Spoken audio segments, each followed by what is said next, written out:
방금 개회식에서 말씀이 있었던 바와 같이 오늘 내 나라 연구소는 남북한 분단 80주년과 한반도 통일부 주제 비전이라는 대주제를 가지고 창립 30주년 기념 학술 행사를 개최하게 됩니다.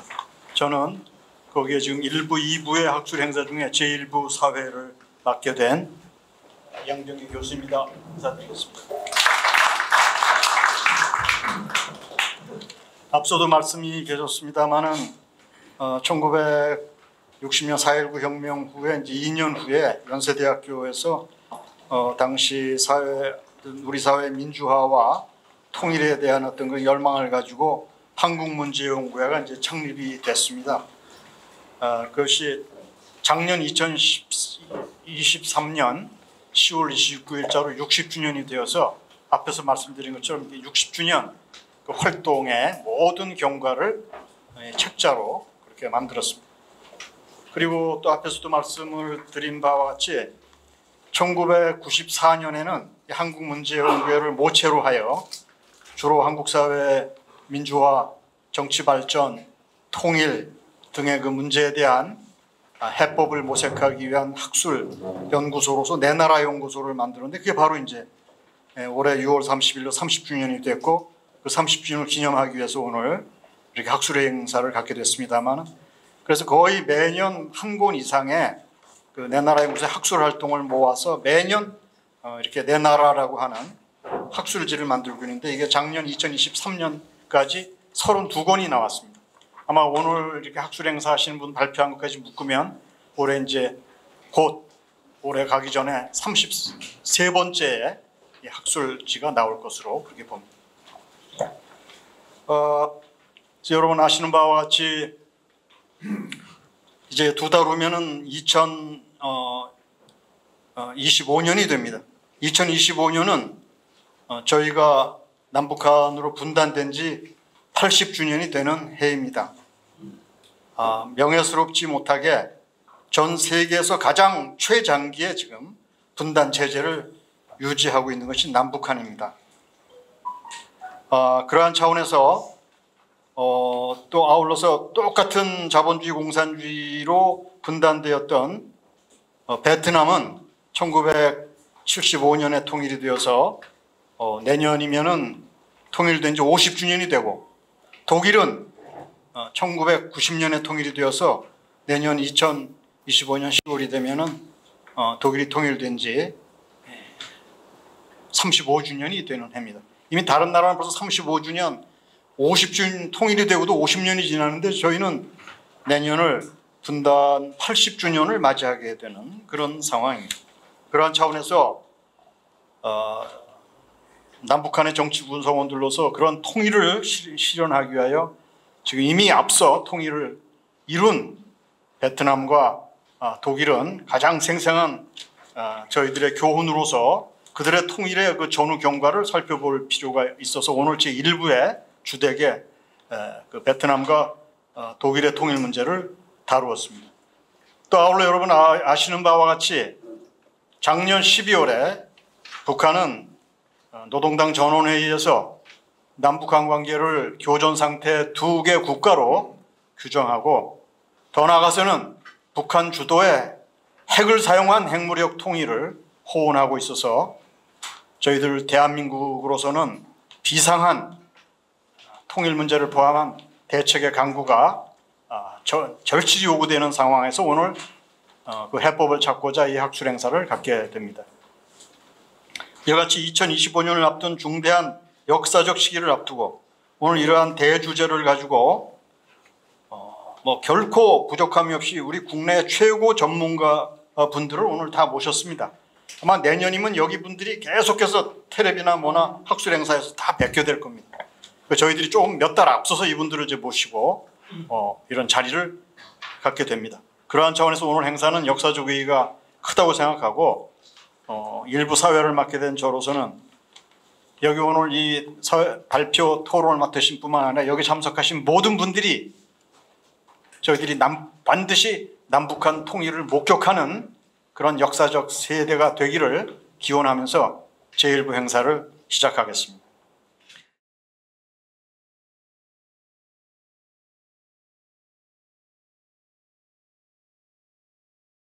나라 연구소 30주년 축하드리고요. 우리 김영래 총장님, 윤영호 회장님 건강한 모습 뵙게 돼서 반갑습니다. 예, 짧지만 빨리 시작하겠습니다. 여러분, 독일 통일에 관해서 얼마나 말씀을 많이 들었겠습니까? 10중 8구는 제가 독일 통일에 가서 이야기하면 잘 듣다가 나중에 돌아서서 이럽니다. 그래도 독일은 우리가 아니야. 우리가 달라. 우리 사회가 될 수 없어. 뭐 정치인도 그렇고 학자도 그렇고 독일에서 공부한 사람들은 사람이 많습니다, 여러분. 독일과 한반도와 다르다는 거 누가 모릅니까? 그럼 오늘 제 말씀을 잘 한번 경청해 주시면 우리가 헌법을 존중하는 한 독일 통일이 유일한 우리의 본보기다. 첫 번째, 헌법 제4조에 자유민주적 기본 질서에 입각한 평화 통일입니다. 그죠? 여러분이 대한민국 국민으로서 자유민주적 기본 질서 존중한다면 그게 여러분 독일 통일입니다. 여러분들이 평화 통일을 원한다면 그게 바로 독일 통일입니다. 더 이상 무슨 말 할 필요가 있겠습니까? 그럼에도 불구하고 워낙 독일 통일을 모르는 사람들을 폄하하거나 곡해하거나 자기식의 주장으로 왜곡하거나 이런 부분들이 많기 때문에 제가 우리 사례와 견주어서 말씀드리겠습니다. 우선 사전에 독일과 한반도의 가장 큰 차이는 그들은 전쟁을 일으킨 과오로 분단이 되었습니다. 국제법적으로 우리와는 다릅니다. 그들은 분단부터 통일되는 그날까지 통일이라는 말을 쓸 수가 없었습니다. 통일이라는 말을 쓰는 순간 전성사국이 미영불소가 분단의 전범의 책임을 물어서 분단시켜놓은 것을 거부하겠다는 이야기 아닙니까? 통일이라는 말을 쓸 수 없었습니다. 그런 환경 속에서 서독은 독일의 통일은 특히 미국과 서방과 동방, 미소 간에 화합 없이는 절대 불가능하다.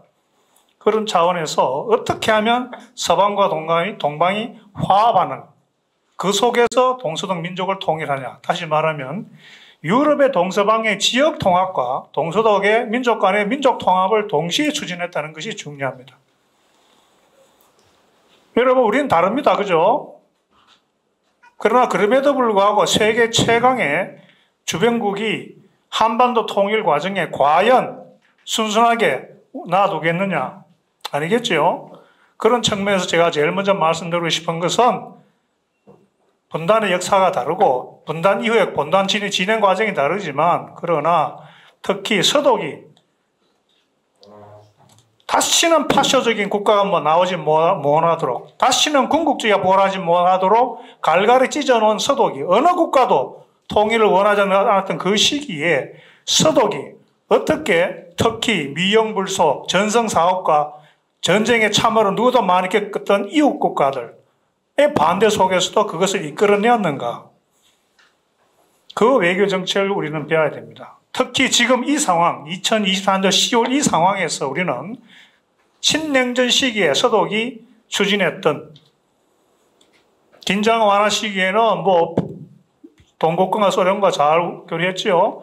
신냉전 시기 1979년의 신냉전 시기에 어떻게 서독이 다시 한번 서방 진영의 최전방의 천병 기지 역할을 하면서도 미국을 중심으로 한 서방 통합을 중심으로 하면서도 75년도에 만들어진 유럽안보협력회의, 지금의 유럽안보협력기구를 중심으로 소련과 동국권과 간접적으로 협력하는 균형 정책을 펼쳤는가. 이것이 지금 우리 현재 이 순간에 대한민국이 추진해야 될 외교 정책의 큰 모범 사례가 된다고 생각합니다.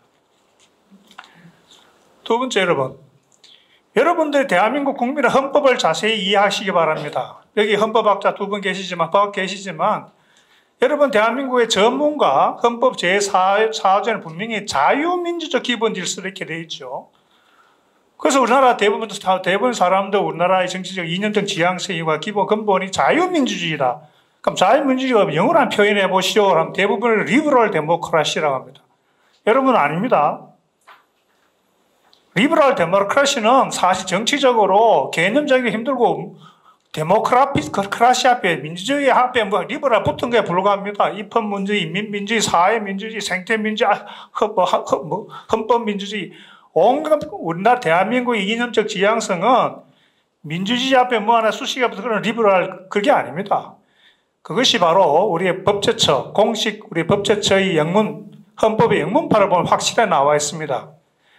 리버럴 데모크라시는 우리 나라 헌법에 찾아볼 수가 없습니다. 리버럴도 리버티 하나도 없고 리버럴도 딱 두 번 나옵니다. 뭐 표현의 자유 이럴 때 나오죠. 헌법의 영문본은 이렇게 되어 있습니다. Free and democratic order 이렇게 되어 있습니다.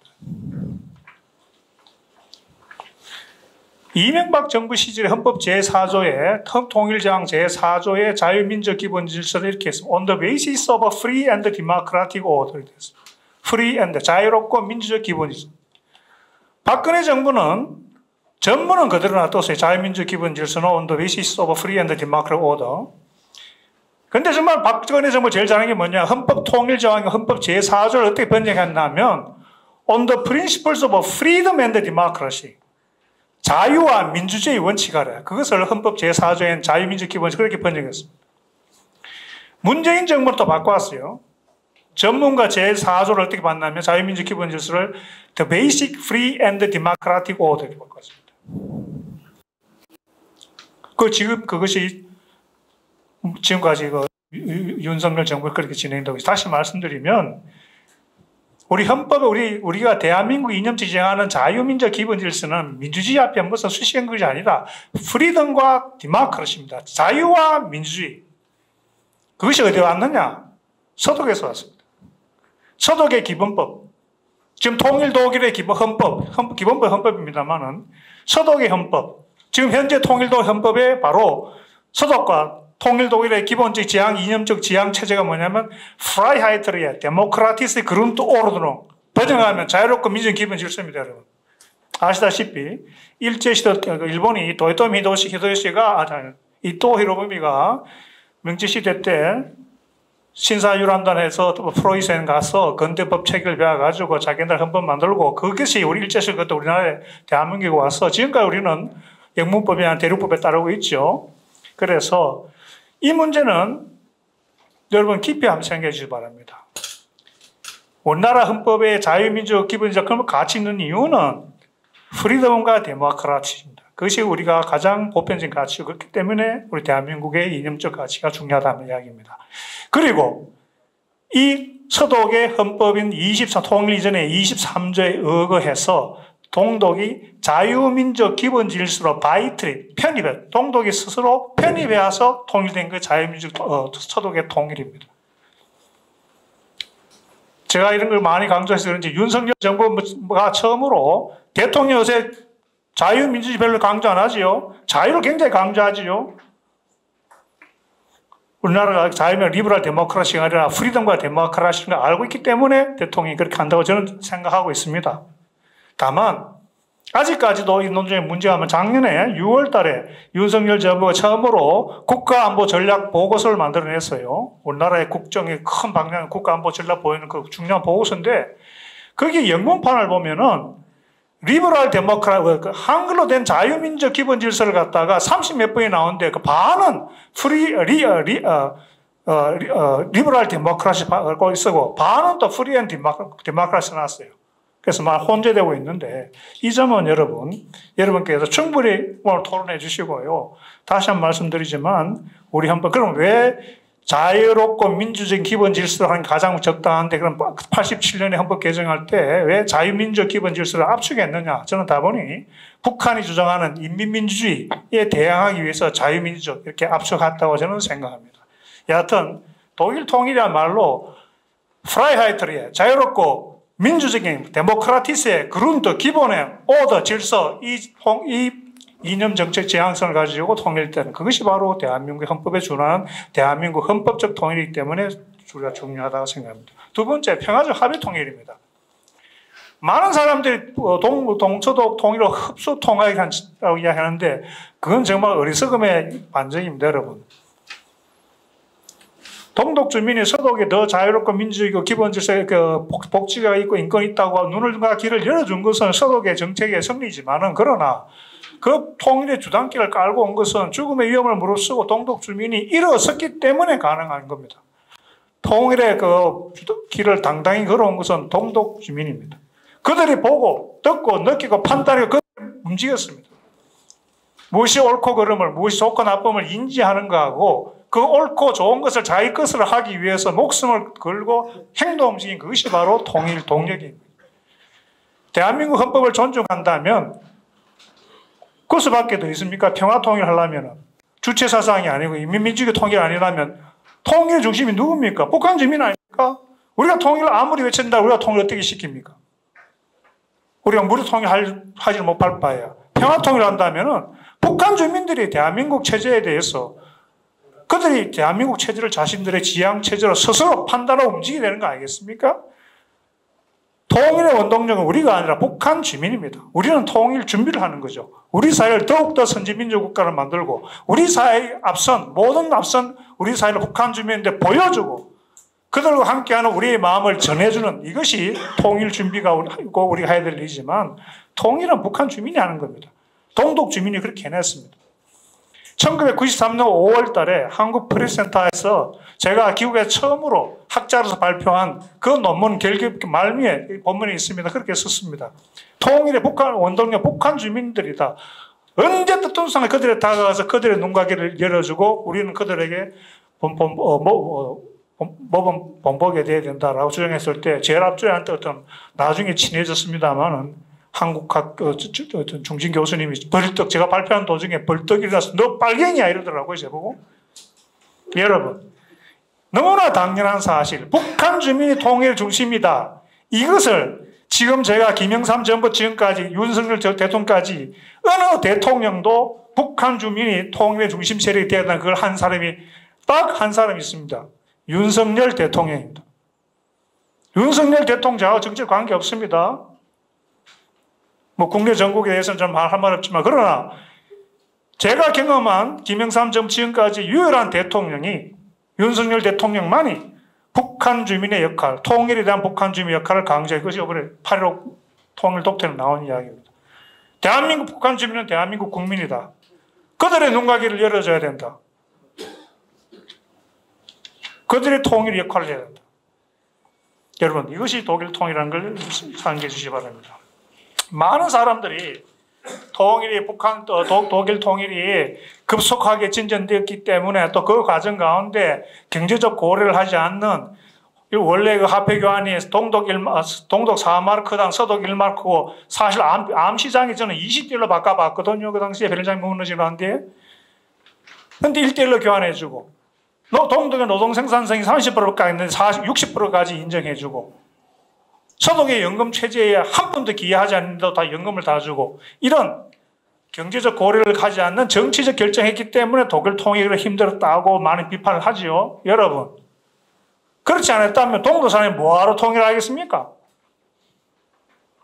통일되면 내 자산이 환율에 따라 4분의 1 많게는 20분의 1까지 떨어지는데 통일되면 자본주의 경쟁에 직장 얻게 됐는데 직장을 가진다는 내 임금이 동독 소득 수준이 30%밖에 안 된다면 통일할 이유가 뭐였습니까?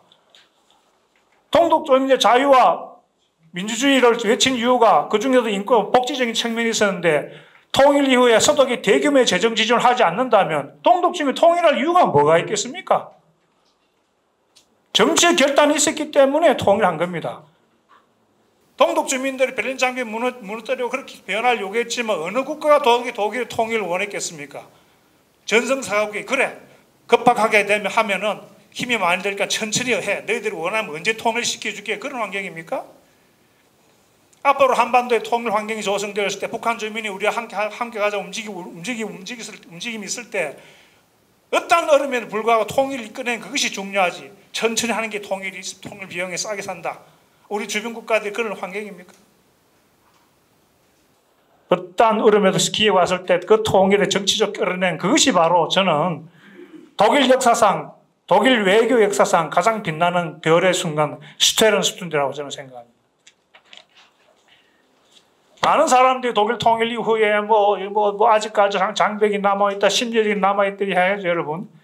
저는 해마다 이때까지 최소한 한두 번 독일 갑니다. 통일되고 6년 만에 1996년에 항상 뵙는 외무성에 있는 고위관리를 만나서 물었습니다. 통일 6년 됐을 때. 선생님 요새 통일의 문제점이 뭡니까? 화를 버럭내더라고요. 그 점잖던 선생님이. 통일 문제 하지 마라. 우리는 통일 문제 없다. 우리는 더 강력한 독일을 만들기 위한 일상적인 과제를 안고 있을 따름이다. 너희들 통일 문제, 지역과 갈등이 아닌데 너희 나라는 지역 간 갈등 없나? 그 쉽게 해소되냐? 그 민주화됐던 미국도 종교적인 인종적 문화적인 갈등 없냐? 여러분, 정말 독일은 성공적인 통일을 이뤘습니다. 분단 시기의 정치, 미국이 시킨 대로 했습니다. 지금은 서독은, 통일된 독일은 정치 무대에서 국제적인 활동하고 있습니다. 2005년에 독일 외교부 장관, 왜 유엔 안보전보장이사 상임이사국이 5개국이냐 넓혀라. 우리도 해야 되겠다. 국력에 걸맞는 정치력을 해야 되겠다. 당당히 상임이사국 자리를 요구하고 있습니다.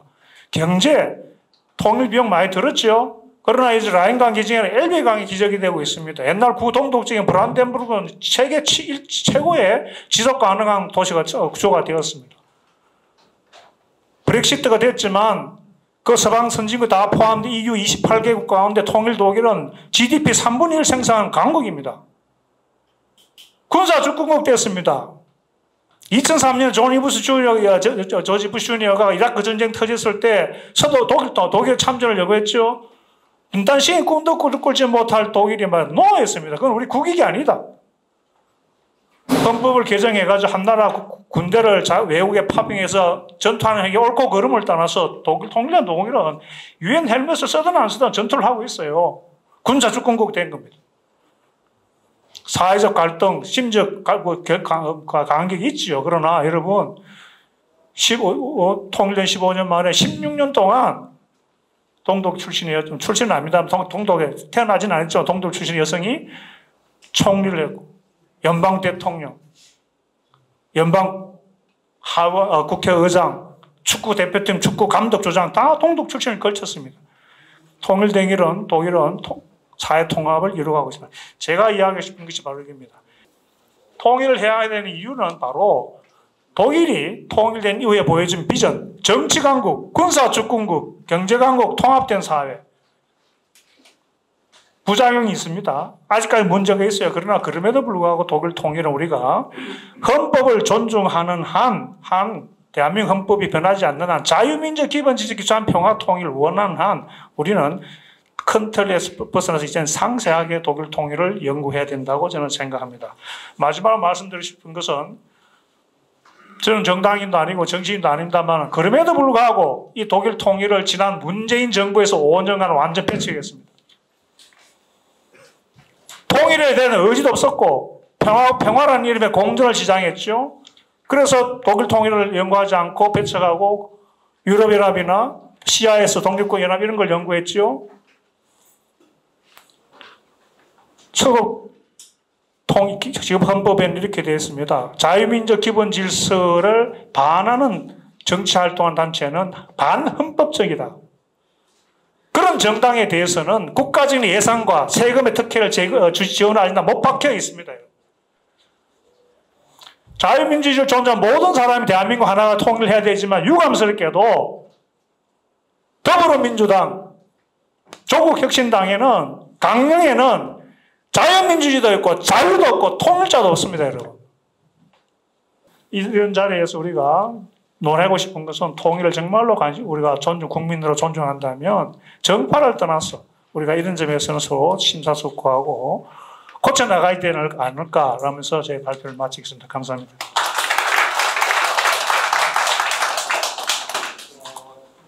이어서 국제 일관성을 이해하고 토론자로 나와서 이럴 때가 제일 좀 곤혹스럽습니다. 왜냐하면 송기용 원장님의 발표 논문이나 여기에 제가 좀 반박할 게 있어야 되는데 사실 거기에 반박할 만한 내용이 별로 없습니다. 그리고 제가 이거는 이 행사를 이번 후원한 통일과 나눔재단이 7월 말과 8월 초에 걸쳐서 아주 의미 있는 행사를 했는데 전국에 있는 선생님, 사회, 지리 선생님, 윤리 선생님 20명을 뽑아서 독일 통일 연수로 갈 때 저도 같이 이종원 상임이사님하고 이지 팀장 이렇게 같이 가서 취재를 하면서 베를린, 포츠담, 라이프치, 드레스덴 이렇게 9박 10일 정도 다니면서 독일 통일이 가져온 효과와 다음에 우리에게 주는 메시지가 무엇인지 정말 절절하게 그 자리에서 느꼈습니다. 그래서 10분이라는 짧은 시간에 제가 일단 손 원장님에서 포인트 중에서 중요한 거 제가 다시 한번 강조를 하고 그리고 제 나름대로 준비한 약간 틈새 작전인데 오늘 여러 가지 발표 중에서 보니까 국제정세에 대한 게 조금은 더 있으면 좋을 것 같아서 제가 워싱턴과 도쿄에서 각각 4년, 3년씩 특파원을 하면서 통일에 대한 기운이 바뀌고 있다는 걸 또 잘 안 알려주는 걸 중심으로 좀 전해드리겠습니다. 원장님, 송기훈 원장님이 한 7페이지 되는데요. 거기에 보면 여기 제가 라이프치히에 그 통일과 나눔의 행사에 갔을 때 라이프치히에 꼭 가시면 니콜라이 교회라고 있습니다. 물론 북한하고 동독이 너무나 다릅니다만 동독에서 니콜라이 교회에서 기도의 명목으로 그 당시에 사람들이 모여서 북한 동독 정권을 어떻게 하면 뒤집어 엎고 또 어떻게 하면 통일을 당길 건가 그러한 기운들이 만들어 나가서 데모를 하고 다음에 독일 통일의 시발점이 됐던 데가 바로 이 니콜라이 교회를 직접 가서 굉장히 짜릿한 감동을 느꼈습니다. 그래서 여기에 손 원장님 쓰셨습니다. 독일 통일의 결정적 열쇠의식 동독 주민이 만들었다. 전 세계가 그리고 동독의 향방을 주시하는 가운데 이 날짜가 베를린 장벽이 무너진 거는 1989년 11월 9일 다 기억하시는데 제가 가서 느끼고 또 한 거는 1990년 3월 18일 이날이 더 중요하다라고 베를린 자유대학교의 이은정 교수가 정말 강조하는 걸 보고 동감을 했습니다. 왜냐? 이때 동독 주민들이 자기들이 스스로 투표를 해서 서독 체제에 편입하겠다고 투표를 한 겁니다.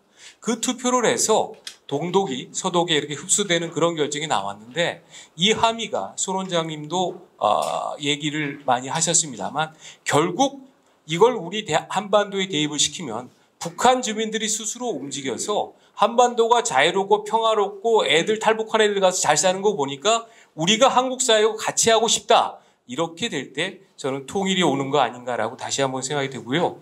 그리고 그 페이지에 보면은 또 이렇게 손 원장께서 쓰셨습니다.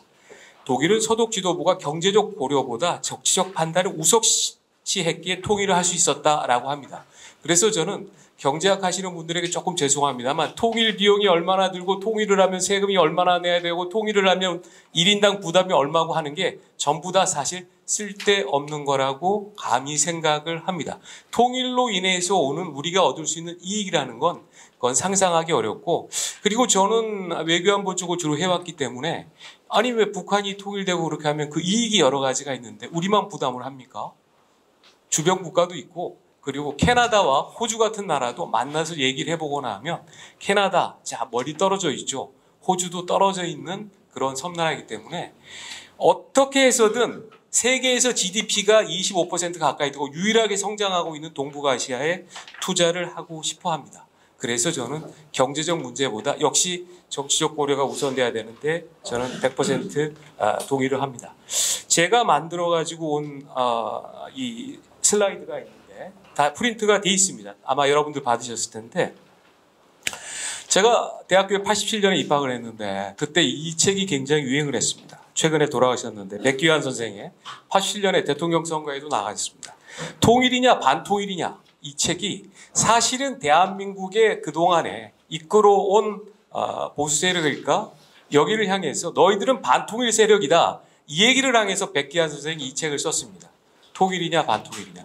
근데 완전히 거꾸로 됐습니다. 최근에 임종석 전대협 부장도 얘기한 것처럼 이제 통일이라는 말을 아예 삭제하자. 헌법에서도 삭제하자라고까지 얘기를 하고 여기에 또 이종석 전 통일부 장관 또 정세현 전 통일부 장관도 거기에 대해서 사실상 동조하는 말을 했던 적이 분명히 있습니다. 그래서 우리는 물어봐야 됩니다. 이제 통일이냐 반통일이냐라고 물어보면서 반통일 세력이 지금 원하는 게 뭐냐라고 우리가 분명히 여기 계신 분들이 또 대한민국의 정통성을 강조하고 자유민주주의 적 통일을 하자고 하는 분들이 이건 분명히 물어봐야 한다라고 생각을 합니다.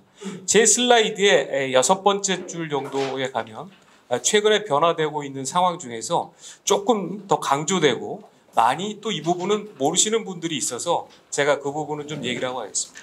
2009년에 제가 워싱턴 특파원으로 가서 일하고 있을 때 이 한미동맹 미래비전이 만들어졌습니다.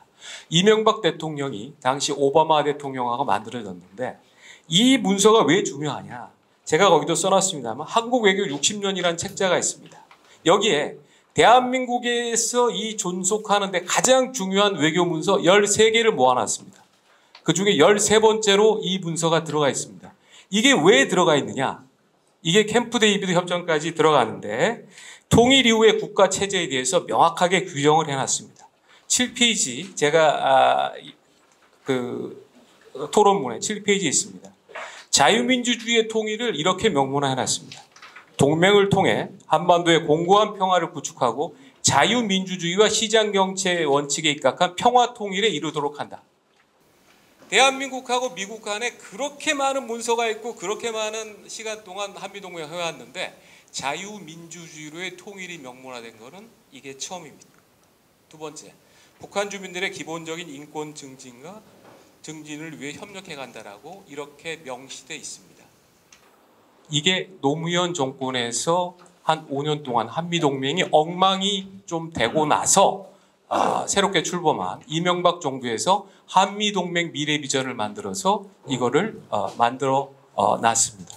당시에 문승현 참사관 통일부 차관을 거쳐 이제 프랑스에서로 임명이 됐는데 그때 취재했던 기억이 새롭습니다. 자, 이게 밑바탕이 돼서 제가 사진 윤석열, 바이든, 기시다 3명을 넣어놨고요. 작년에 한미일 상국 캠프 데이비드에서 2003년 8월에 캠프 데이비드 한미일 상국 협정이 만들어졌습니다. 이 문서에 여기에 한미일 상국 캠프 데이비드 선언에 1억 문안이 들어갑니다. 2009년에 들어간 한미동맹 미래비전에 이거에 발전된 버전인데 두 번째부터 읽겠습니다. 우리는 대한민국의 담대한 구상의 목표에 대한 지지를 표명하며 자유롭고 평화로운 통일 한반도를 지지한다라고 되어 있습니다. 2009년에 한미동맹 미래비전을 만들어놨기 때문에 이게 들어갔고 여기에 북한 인권이라든가 이런 문제도 들어갔습니다. 그런데 여러분 생각해 보시죠. 이게 왜 중요합니까? 한미 간에 했던 자유민주주의 체제로 통일을 일본까지 동의했다는 겁니다.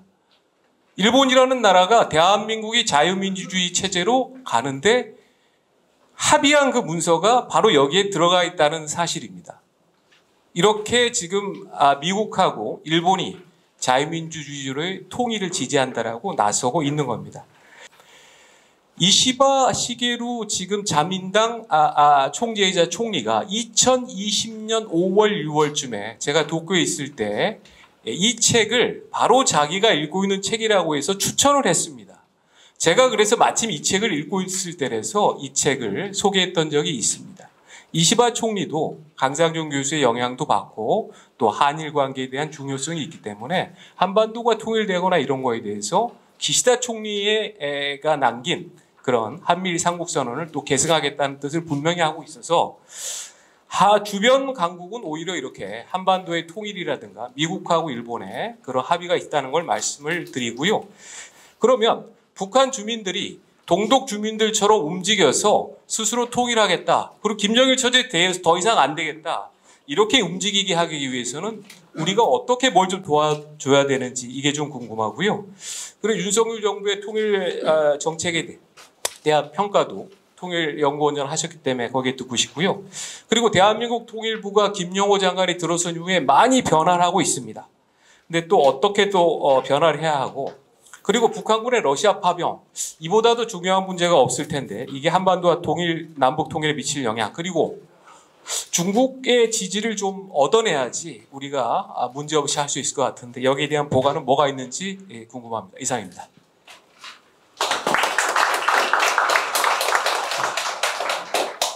감사합니다.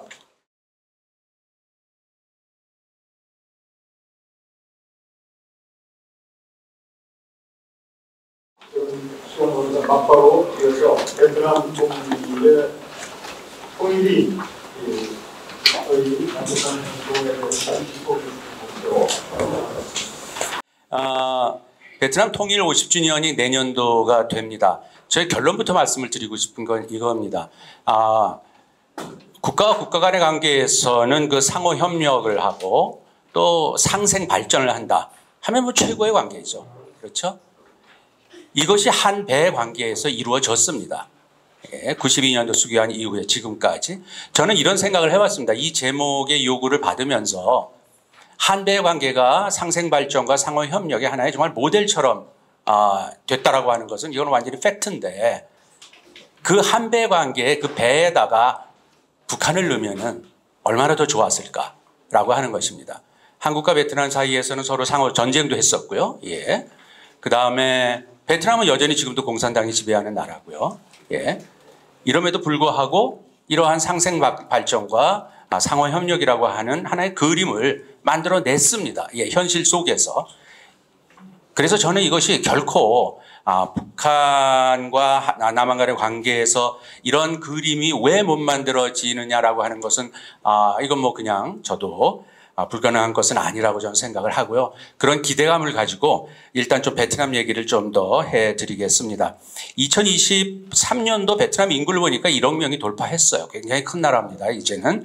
그 다음에 1984년도에 580달러 1인당 GDP에서 작년도가 3,800달러로 증가를 했습니다. 무려 7배 가까이 늘어났죠.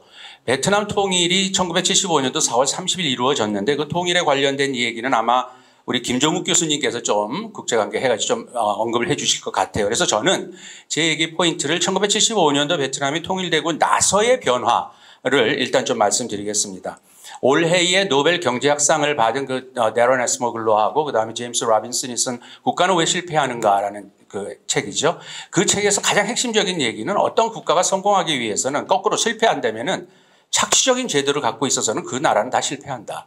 포용적인 제도를 가져야 된다라고 하는 겁니다. 정치 경제적 포용적 제도를. 자, 그런 맥락에서 봤을 적에 베트남의 사례는요. 1986년도가 제6차 공산당 대회를 했는데요. 통일 이후 11년 뒤죠. 즉 그 전까지의 여러 가지 그 통일 관련 급격한 정책 같은 것이 실패한 것을 냉정하게 인정을 하고 나서 바로 우리가 많이 들어보셨을 거예요. 노이모이 콩카이, 즉 개혁 개방 정책 쪽으로 급선회를 합니다.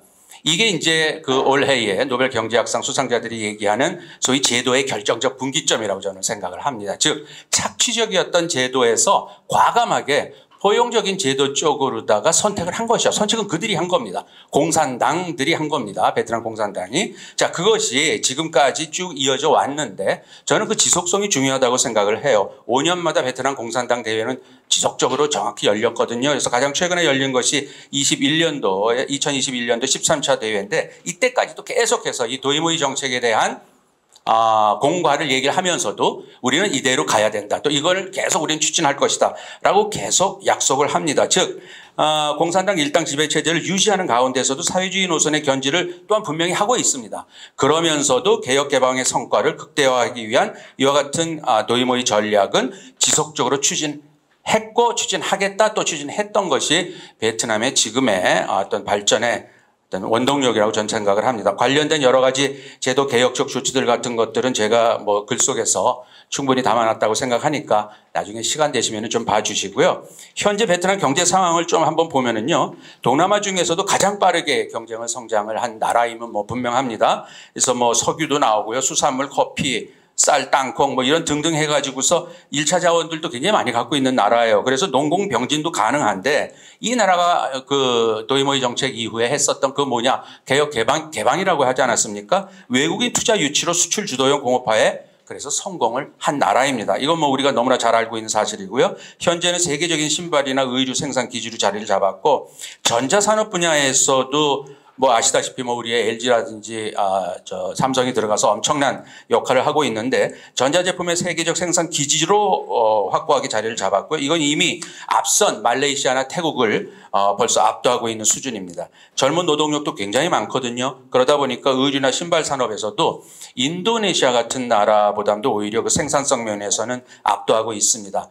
베트남은 제가 보기에도 이와 같은 정책을 계속 추진하면서 수출 지향적인 산업 또 외국인 직접 투자 이런 경제 성장을 계속 직접 투자가 경제 성장을 주도할 거라고 생각을 합니다. 이러한 베트남이라고 해서 왜 문제가 없겠습니까? 많은 문제가 생기죠. 경제적, 정치적 문제가 생기는데 최근에 와서는 뭐 뉴스에도 좀 나오고 있습니다만 작년서부터 이 부패 문제에 대한 척결 이것 때문에 여러 국가 주석이나 총리도 사임을 하고요. 갑자기 느닷없이 뭐 그래서 무슨 일이 벌어지는 거 아닌가 이런 생각을 했었는데 하여튼간에 지난 8월에 응엔 부종 제 3기를 하고 있었던 공산당 서기장이 이제 돌아가시면서 신임 또론 공산당 서기장이 취임을 했고요. 뭐 이런 이제 변화가 있지만 앞으로도 뭐 이러한 것을 관리해 나가는 문제는 베트남에도 계속 남아 있을 걸로 생각을 합니다.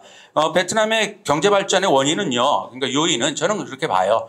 역시 제도적인 측면, 민영 기업의 권리 인정과 또 시장 거래와 같은 제도를 제정을 했다. 또 그 관련해서 가격 자유화나 구조개혁 같은 시장 지향적인 개혁을 계속 해왔다라고 하는 것이 발전의 요인이라고 생각을 합니다. 물론 국영기업이라든지 여러 가지 금융권의 경영 부실 문제는 이들이 계속해서 앞으로도 짊어지고 가야 될 문제라고 물론 문제점이라고 제기가 되고 있죠. 자, 그런데 이제 다음번입니다. 베트남과 한국과의 관계인데요. 92년도에 수교를 했고요. 현재 한배 관계에서의 경제 문제만 보더라도 한국은 베트남 수출의 4위고 수입은 2위로 베트남의 3위 교역국에 해당을 합니다. 또 베트남은 한국의 3대 수출국이고요. 또 5대 수입국의 위치에 올라와 있습니다. 그래서 여러 가지 면에서 이 한국의 무역 또는 생산 공급망 수준에서 가장 중요한 역할을 하고 있는 나라가 됐습니다. 2021년 통계를 보니까 780억 달러의 교역을 했는데 한국의 수출은 561억, 수입은 219억. 그래서 한국이 여전히 200억에서 300억 달러의 베트남을 상대로 해서 무역 흑자를 내고 있는 나라예요. 뭐 이것이 흑자를 난다고 해서 좋다라고만 보는 건 아니지만 하여튼 그 정도의 경제 관계를 깊이 가지고 있습니다. 자, 여기서 제가 이런 경제 문제 말고 또 하나 말씀드리고 싶은 것이 한류와 관련된 베트남이 한국과의 그런 끈끈한 문화적 유대감이 굉장히 높은 나라가 됐다라고 하는 겁니다. K-팝이나 K-드라마를 중심으로 해가지고서 한국 문화나 제품에 대한 인기가 확고화되는 것을 많이 아마 들어보셨을 거예요. 베트남 방송에서 나오는 70% 이상의 해외 그 컨텐츠들이 다 한국산입니다. 그 다음에 우리나라와의 그 인적 교류가 얼마나 많이 커졌는가라는 것도 사실 깜짝 놀랄 통계들인데요. 우리나라 분들이 요즘에 관광 제일 많이 가는 나라가 베트남이고 베트남 다낭 같은 데는 대한민국 다낭시라는 말까지 하고 있더라고요. 그 정도로 많은데, 자, 여기서 한 가지 제가 좀 말씀드리고 싶은 게 특히나 이 청년층들이 한국에 대해서 갖고 있는 관심은 이제 베트남 유학생들이 굉장히 많이 들어오는데요. 통계를 보니까 베트남 출신 유학생들이 2010년도에 한 2,500명 들어오다가 2020년 통계를 보니까 이게 6만 명으로 늘었어요. 무려 23배나 급증을 한 것이죠. 그리고 보니까 베트남 학생들이 한국의 전체 외국 유학생들의 36%를 차지하고요. 동남아 출신 유학생들은 거의 92%를 차지합니다. 거의 압도를 하고 있다고 보면 되죠. 그만큼 베트남 사람들이, 베트남 특히 청년들이, 젊은이들이 한국에 대한 관심, 또 한국에 오고 싶어하고 배우고 싶어하는 열정이 굉장하다라고 하는 것을 말씀드리고 싶습니다. 이주 노동자들 문제, 우리나라에 들어와 있는 노동자들 또 국제 결혼에 제일 많은 상대자들이 이미 이거는 조선족 중국이 아닙니다. 베트남 여성과 한국 남성이 가장 많은 국제 결혼을 하고 있다는 거는 알고 계시면 좋을 것 같아요. 제가 2017년, 2021년 해가지고서 좀 그 인식 조사를 좀 했었습니다. 한국과 동남아의 관계를 좀 보기 위해서 그쪽에 있는 사람들이 한국을 또는 동남아를 어떻게 생각하는지 그 중에서 이런 질문을 해본 적이 있어요. 한국 청년들한테 우리가 도와준다면 동남아 나라 중에 한국이 가장 도움을 줘야 될 나라는 어디라고 생각을 하는가? 그 다음에 한국한테 가장 많은 도움을 줄 수 있는 동남아 나라는 어디라고 생각하십니까? 물었을 적에요. 우리 한국 청년들은 우리가 가장 많이 도움을 줘야 될 동남아 나라 1위에 압도적으로 베트남을 선택하더라고요. 그 다음에 한국에게 도움을 줄 수 있는 동남아 나라는 어디라고 생각합니까? 1위는 싱가포르였습니다. 그리고 2위가 그거보단 적었고요. 2위가 바로 베트남이었습니다. 그래서 이만큼 한국 청년들도 우리나라 사람들도 동남아에서도 베트남에 대한 인식과 관심이 그만큼 정확하면서도 그만큼 커졌다 이렇게 말씀을 드릴 수가 있습니다. 그래서 베트남을 상대적으로 좀 가난한 나라다라는 생각을 하면서도 한국 기업의 베트남 진출로 인해서 베트남과의 경제 협력도 매우 중요하다라고 인식을 정확하게 하고 있고 이것이 바로 한국과 베트남 간의 관계가 그만큼 굉장히 높은 수준까지 질적으로나 양적으로나 발전을 했다. 이런 표상이 되겠습니다. 우리나라 베트남 청년들이 한국에 대한 호감도는요 거의 92%예요. 동남아 중에서도 제일 높더라고요. 그만큼 한국에 대한 그 인상이 좋다는 거고요. 올해 나온 그 ICS, 그 싱가포르 대학교에서의 그 ICS에서 나오는 The State of Southeast Asia라는 자료가 있는데요. 2024년 올해 자료를 보니까 재미있는 게 하나 있어요. 만약에 해외여행 선호도를 한다면 이건 동남아의 좀 그 오피니언 리더들한테 질문을 하는 건데 동남아 국가들 중에서 한국 여행 선호도가요. 무지하게 상승을 했더라고요. 예를 들어서 그 중에서도 베트남입니다. 베트남 사람들은 2020년 조사에서는 한국에 대한 여행 선호도가 한 4%에서 올해입니다. 2024년 조사에서는 18%로 4.5배나 크게 상승한 것을 알 수가 있었고 확인이 됐습니다. 자, 마지막으로요. 이러한 베트남 사례가 남북한 통일에 주는 어떤 의미나 교훈 뭐 찾아봐야 되지 않겠습니까? 이미 말씀을 드린 것 같습니다만은 첫째는 이겁니다. 1975년도 통일과 그 이후 베트남이 보여준 변화는 베트남 사람들 스스로 결정하고 만든 결과라는 점이죠. 우리 한국의 산업화나 민주화 과정이 그랬듯이 베트남의 그 치열했던 통일 과정이나 그 후의 노력의 결과가 결국 지금의 모습이 된 겁니다. 남북 분단의 배경은 외세의 영향 때문이었지만 남북한의 평화 공존과 통일은 모든 과정에 남한과 북한의 선택으로부터 시작이 되고 이는 남북한 주민들의 지지와 협조를 바탕으로 지도자들의 결단을 통해서 실현이 된다고 생각을 합니다.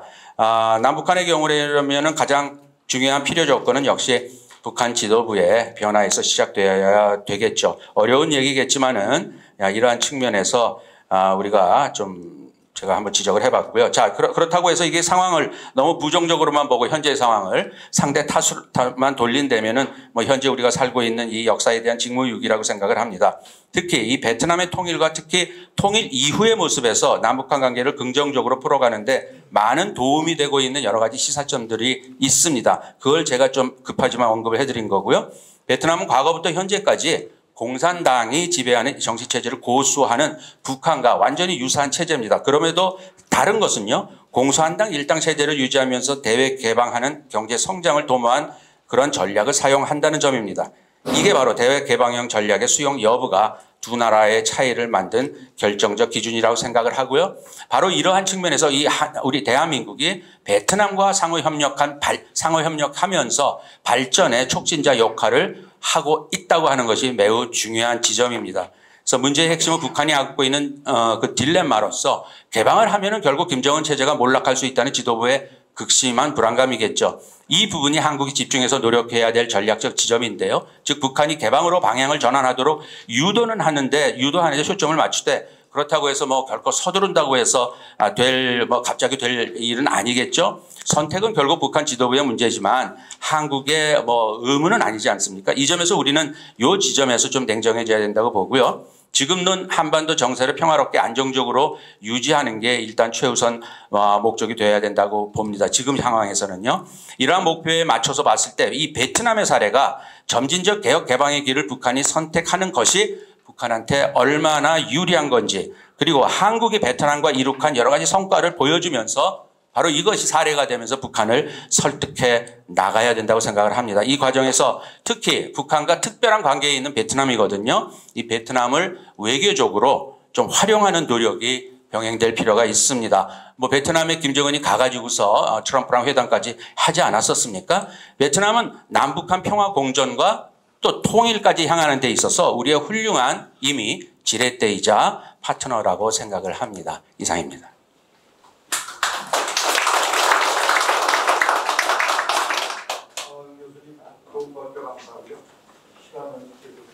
사실 개인적으로 제 문제는 전공자의 제 입장에서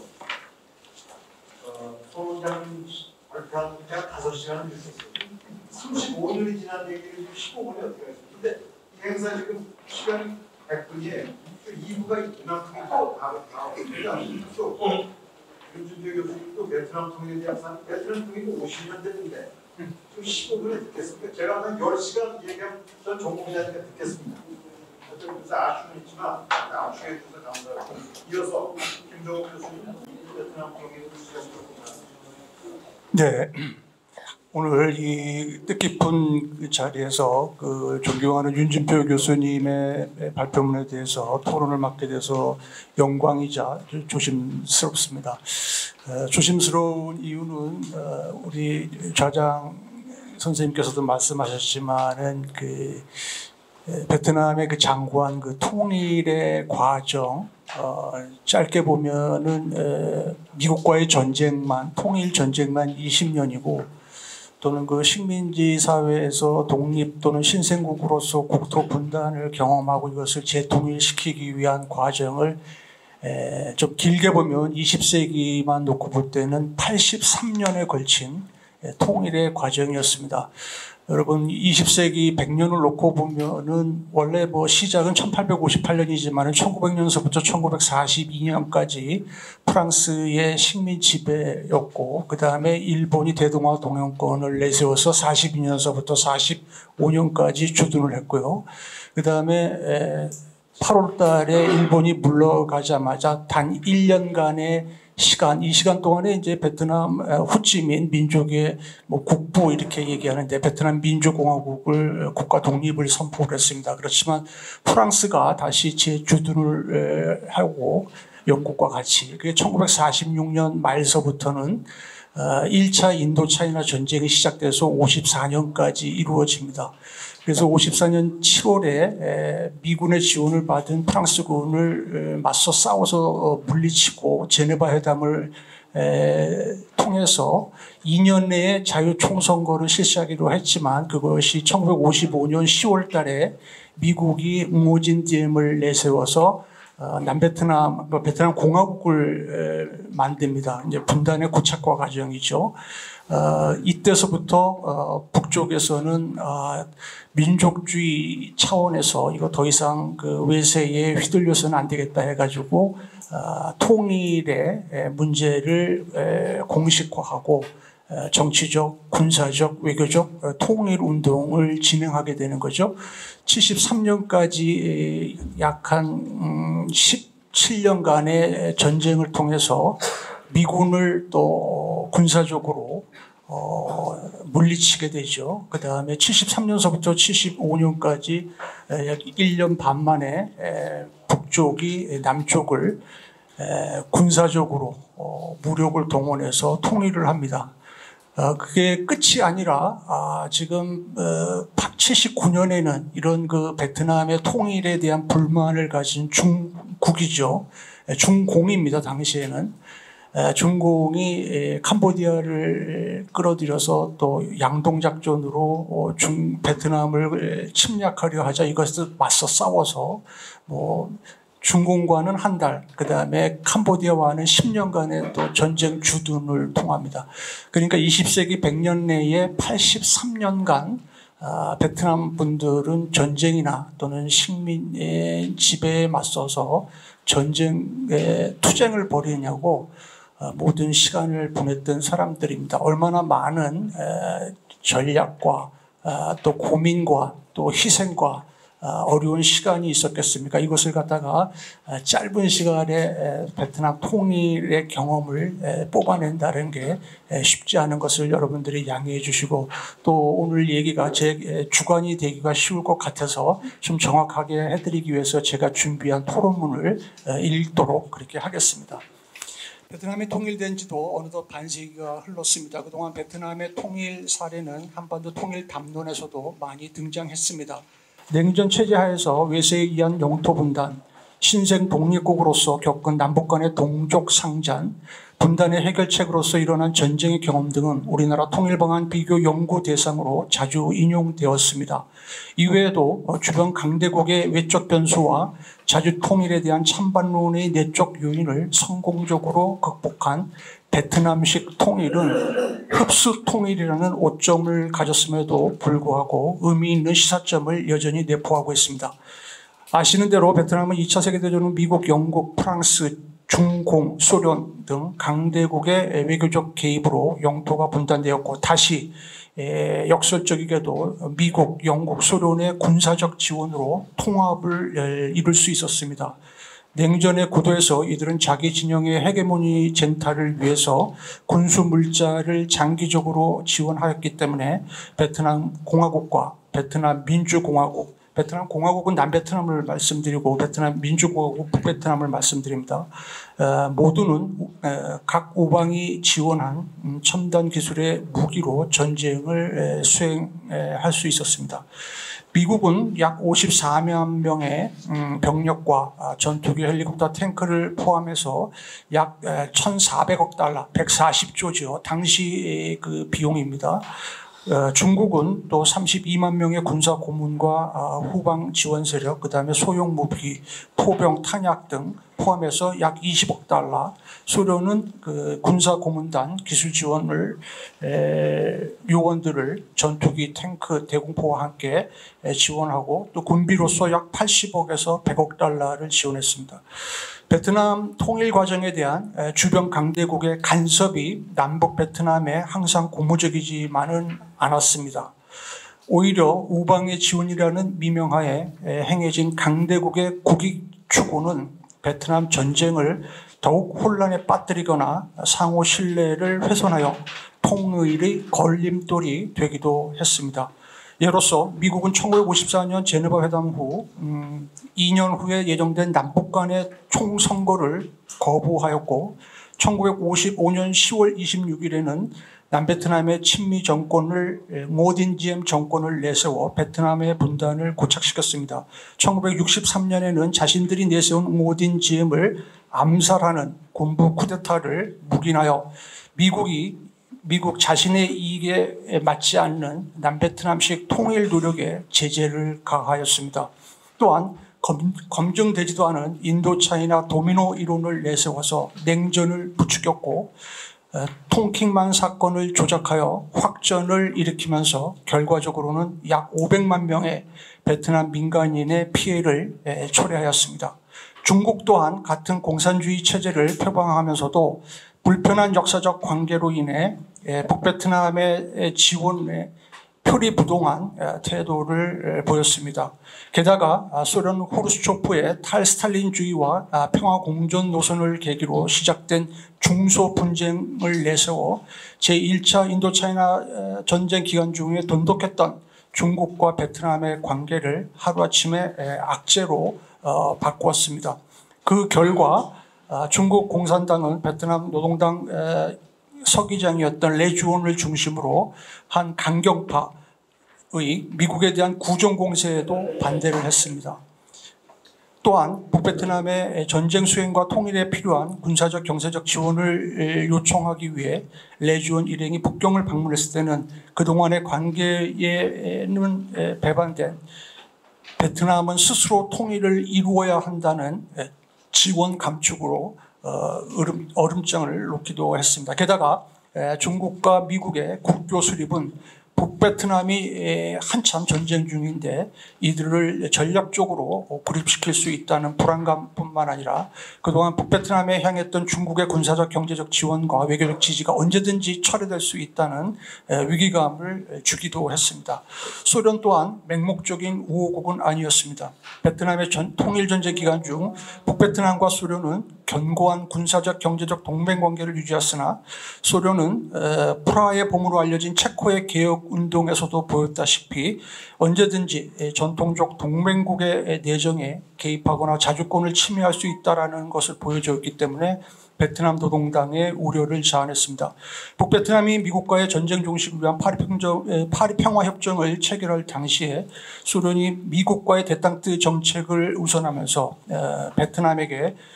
북베트남에게 협상이 조속한 체결을 종용하자 베트남 지도부는 소련이 자신들의 협상 목표를 침해하는 이 같은 외교적 압박에 불신을 느껴야만 했습니다. 소련은 중소분쟁이 고조되던 시기에도 대중관계 개선을 시도하였는데 당시 중국의 태도를 의심하던 북베트남은 소련이 언제든지 자신들을 전략적으로 배제할 수 있다는 위기의식을 갖게 되기도 했습니다. 이처럼 자국의 이익을 최우선하는 강대국의 이일 배반적 태도에 남북 베트남은 상이한 태도를 보였습니다. 우선 북베트남의 경우 1950년대 말부터 중국의 미온적 태도에 불신감을 갖게 되면서 북베트남은 과감하게 자신들의 그 베트남 통일을 위한 자주적 결정을 선택했습니다. 중국이나 소련에 지나치게 의존하지 않고 스스로 전쟁을 주도하기 위해 북한의 전투력 파병을 거절하기도 했습니다. 호지민과 북베트남 노동당은 모택동과 중국의 공산당의 반대를 무릅쓰고 미군에 대한 구정 공세를 감행하여 많은 인적 손실에도 불구하고 정치 외교적 전략적 차원에서 승리하여 전세를 뒤집기에 성공하였습니다. 자, 이처럼 최근 한반도 두 개 국가론이라든지 미국의 동아시아 안보 전략의 변화, 그다음에 소련과 북한 간의 관계 강화 등으로 국가 안보와 통일 정책의 정체성 지향립이 요구되고 있는데 여기에서 베트남이 주는 교훈은 첫째, 열강 강국군 동맹국이나 우방보다 자국 이익을 우선시하며, 둘째, 한반도 주변 강대국 가운데 어떤 나라도 한반도에서 세력 균형이 깨지는 것을 원치 않으며, 셋째, 남북한 통일 문제에 대한 주변 강대국의 지지와 지원보다 더 중요한 요인은 통일 당사국의 자주적 태도와 결단임을 시사하고 있습니다. 윤일표 교수님께서는 훌륭한 논문을 발표하셨습니다. 제가 따로 시간 관계상 그 논문의 어떤 좀 강점이나 좋은 점보다는 좀 질문을 먼저 드리도록 하겠습니다. 의욕적으로 제안하신 북한을 동아시아 공동체의 일원으로서 보고 북한 문제를 동남아 외교의 틀 속에서 다룰 필요가 있다고 주장을 하셨는데, 그런 지금으로서는 아직 그 선순환적 결과를 예측하기가 쉽지 않은 듯합니다. 저자께서 주장하듯 한국이 동남아를 통해 전통 안보와 인간 안보의 협력을 확대하여 지역 내 불안 요소를 통제하고 거버넌스를 제도한다라고 말씀을 하셨는데, 이런 문제를 지금 북한이 내세우는 그 북핵 문제에 적용해서 해결하려면 구체적으로 어떤 접근을 강구해야 될지 고견을 구하면서 토론을 마치도록 하겠습니다. 감사합니다.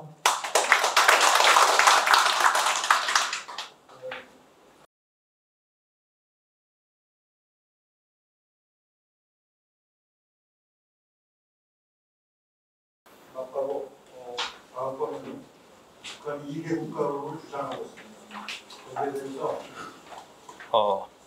우리 대한민국이 어떤 법률적인 헌법이나 법률적인 차원에서 어떻게 대응해서 통일을 주도해 나갈 수 있지, 여기에 대해서 아까 말씀드린 것처럼 법학 쪽에서는 한명섭 원장님이 지금 제가 볼 땐 국내 최고의 많은 글을 쓰고 계세요.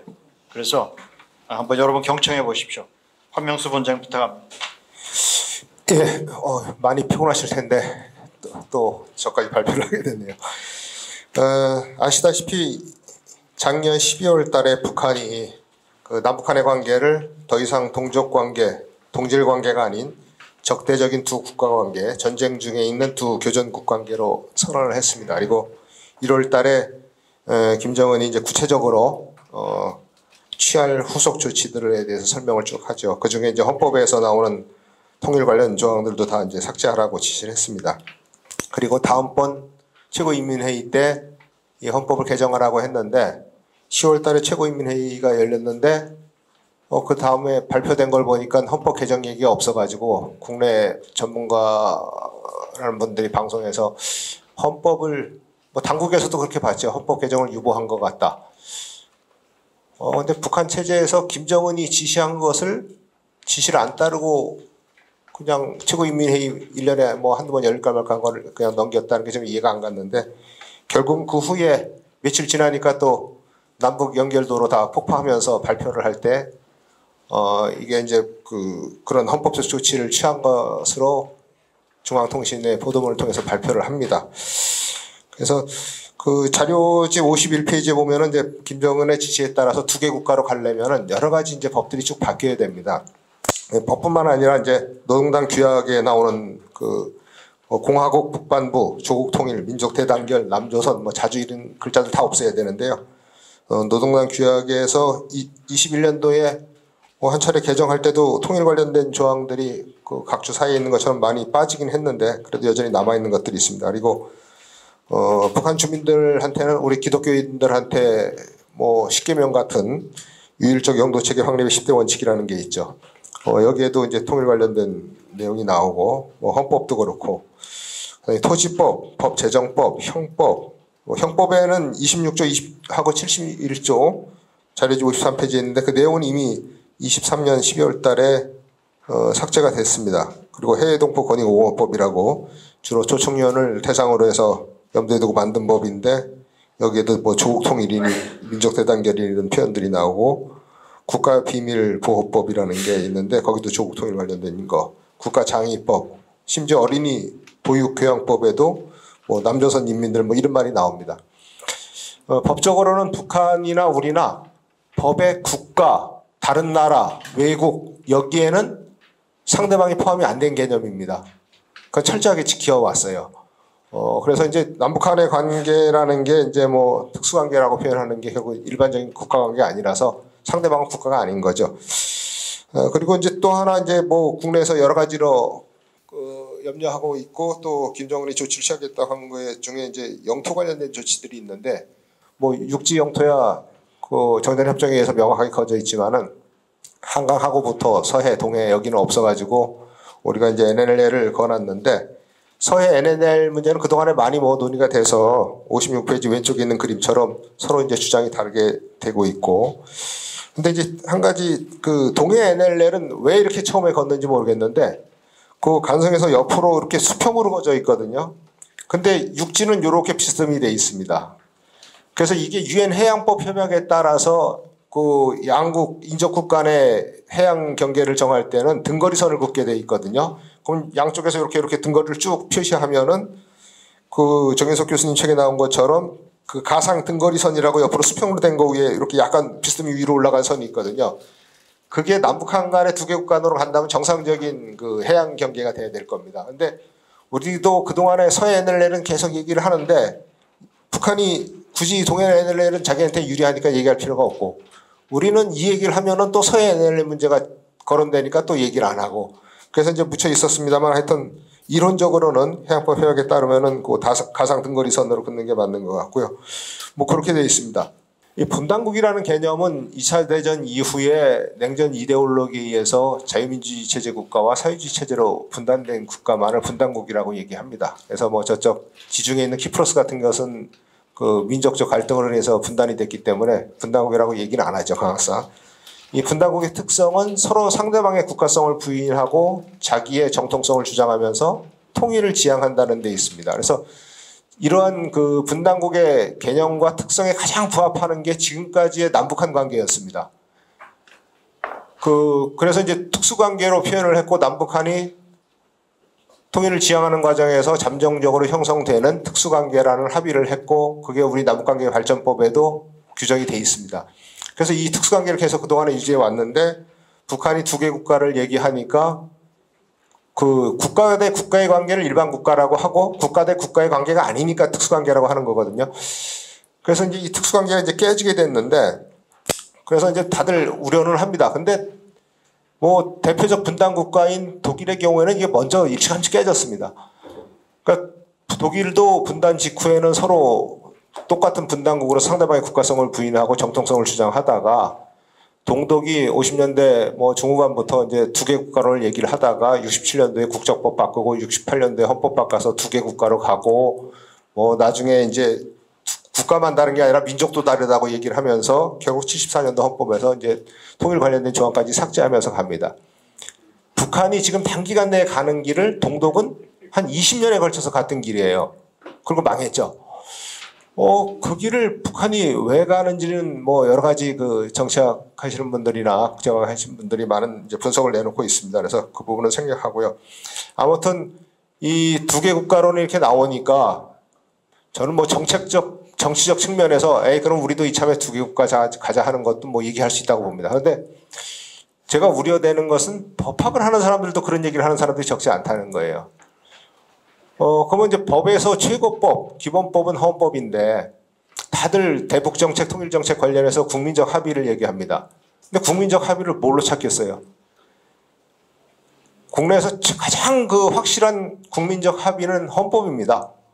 직접 투표를 통해서 지금 헌법은 거의 90% 가까운 그 동의를 받아서 지정된 거고 물론 좀 오래되긴 했습니다만은 그 후에 최근만 봐도 18대 국회, 19, 20대, 21대 계속해서 역대 국회가 3조, 4조, 영토정화 3조와 통일 관련 4조에 대한 개정 검토를 합니다만은 결과는 계속 유지하자고 하자는 결론을 내렸어요. 그러니까 국민의 대의기관은 국회에서도 그런 결론을 내리고 어느 국민도 동의하지 않는데 일부 정치를 하는 사람들이 두 개 국가를 받아들이자 하고 또 법학을 하는 사람들도 그렇게 얘기하고 뭐 이런 상황이죠.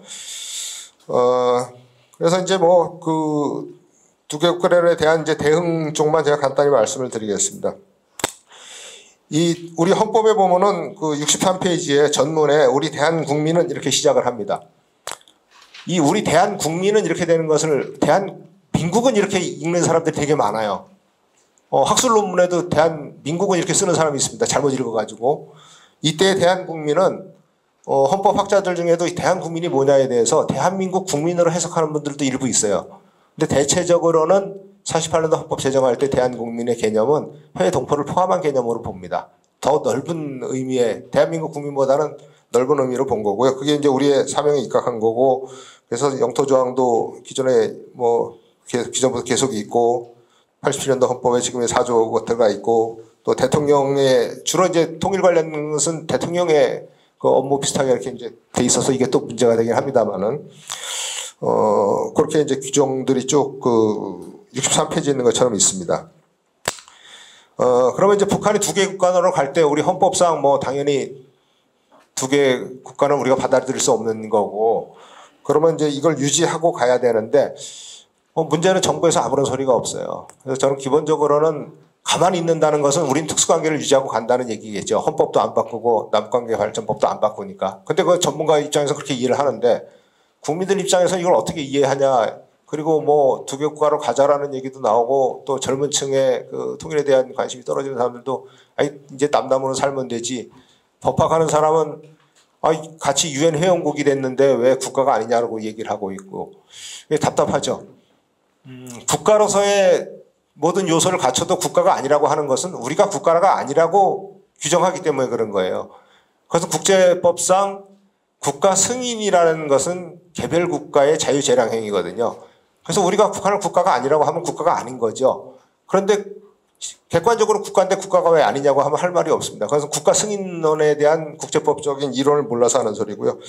그래서 우선은 우리는 기존의 특수관계를 유지하고 북한에 대해서 말도 안 되는 반민족적이고 그런 행동을 중지하라고 요청을 해야 되지 않나 이런 생각이 들고요. 저는 이게 이제 작년만 해도 헌법이 개정된 게 아니었고 금년 초만 해도 그래서 8.15 독트린 뭐로 발표가 됐습니다만 하여튼 8.15 때 새로운 통일 방안이 발표될 거라는 기대를 하고 있었고 그래서 그때 뭐 여기에 대한 어떤 언급이 있지 않을까 생각을 했는데 8.15 통일 독트린 보면 두 개 국가론에 대한 아무런 얘기가 없습니다. 남북한 간에 있어서 가장 큰 변화를 초래한 건데도 별 내용이 없어요. 그래서 이런 무대응이 우리 정부의 어떤 전략에 따른 뭐 깊은 고민 끝에 내린 결론인지는 모르겠습니다만은 일반 국민들한테도 그렇고 재외동파한테도 그렇고 국제사회를 향해서도 그렇고 우리는 특수관계를 유지한다는 것을 명확히 밝혀야 되지 않나 이런 생각이 좀 들고요.